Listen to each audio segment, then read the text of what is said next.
suis Auguste Dago, co-organisateur de ce colloque qui a eu lieu le 26 mars 2019 à Orléans, qui a vu la participation d'un certain nombre de personnalités, notamment le maire de la commune de Marcory, M. Raoul Abi, et l'adjoint au maire en charge des relations extérieures de la ville de Boisflé, M.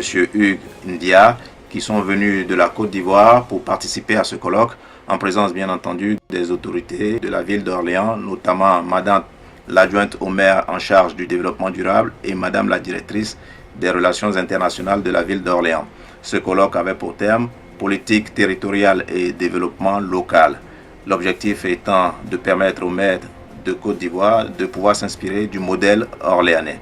Et donc les échanges ont été très fructueux, les intervenants ont été de grande qualité et les participants ont été vraiment ravis.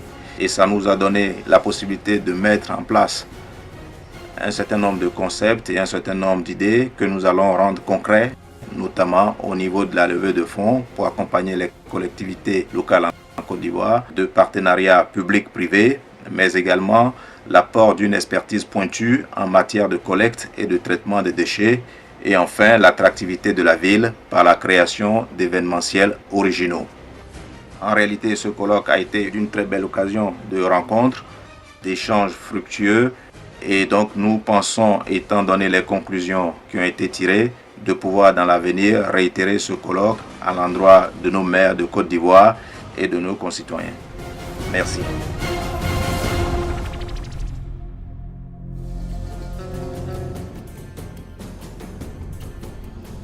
Donc je suis Stéphanie Anton, je suis adjointe en charge du développement durable et de la prévention des risques majeurs à la mairie d'Orléans et conseillère métropolitaine. Et aujourd'hui, on m'a demandé de venir témoigner sur les actions menées au niveau de la ville d'Orléans en matière de développement durable et de faire un retour d'expérience. Et je suis bien consciente que les problématiques en fait, que peuvent connaître la Côte d'Ivoire avec les problématiques locales orléanaises ou métropolitaines ne sont pas du tout les mêmes. Et en plus, les moyens ne sont pas les mêmes. Et ce que j'ai apprécié, c'est la motivation et l'engagement justement pour la cause environnementale malgré des moyens réduits. Voilà, on a pu échanger sur les bonnes pratiques, sur des pistes de solutions, construire ensemble. Enfin, vraiment, c'était un très très bon colloque et je vous remercie de m'avoir conduit aujourd'hui. Bonjour, je suis le maire Raoul Abi, maire de la commune de Marcory. Alors j'ai fait le déplacement à Orléans pour participer à ce colloque sur les politiques décentralisées. J'avoue que j'étais bluffé, comme dirait l'autre, c'était très bien organisé, l'échange était fraternel et puis on a appris beaucoup de choses en matière de coopération décentralisée. Je voudrais remercier les initiateurs de tel colloque et puis leur demander de continuer ainsi. Merci beaucoup et puis bon vent. Je suis Hugues Ndia, maire adjoint de la commune de Boisflé. Boisflé est une commune de la République de Côte d'Ivoire. C'est un chef-lieu et Boisflé se trouve dans la région de la Maraoué. Nous sommes à Orléans, une ville de prestige par son histoire, par son engagement aussi.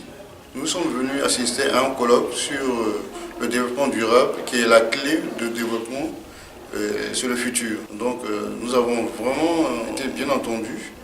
L'échange a été courtois, très intéressant et très structuré. Vraiment, nous remercions le maire d'Orléans et toute sa population pour cette invitation. Voilà, merci. Merci pour l'invitation que vous avez faite auprès de la ville d'Orléans. L'un de nos axes forts, on va dire, de notre politique de relations internationales qui repose sur le développement donc, de ces jumelages. Là, le maire a vraiment souhaité qu'on développe ces échanges-là et qu'ils se fassent, on va dire, suivant 5 thèmes d'intervention. De proposer, on va dire, à nos villes jumelles, comme on l'a fait pour Parakou, comme on l'a fait aussi pour Yangzhou, qui est notre ville chinoise et dont le partenariat a été signé, on va dire, pareil, ça a été signé en 2015 et notre jumelage l'année dernière. On met en place effectivement un plan de communication spécifique pour valoriser et mieux faire connaître l'action internationale de la mairie. Donc ça passe effectivement par nos outils classiques. Donc nous avons un magazine municipal mensuel. Donc régulièrement nous faisons part des différents projets qui sont menés au niveau de l'international en fonction de l'actualité. Ça passe aussi par nos réseaux sociaux. Et puis enfin, le dernier lieu, qui est non des moindres, c'est aussi de pouvoir présenter en conseil municipal, on va dire, les projets qui sont menés au niveau de l'international.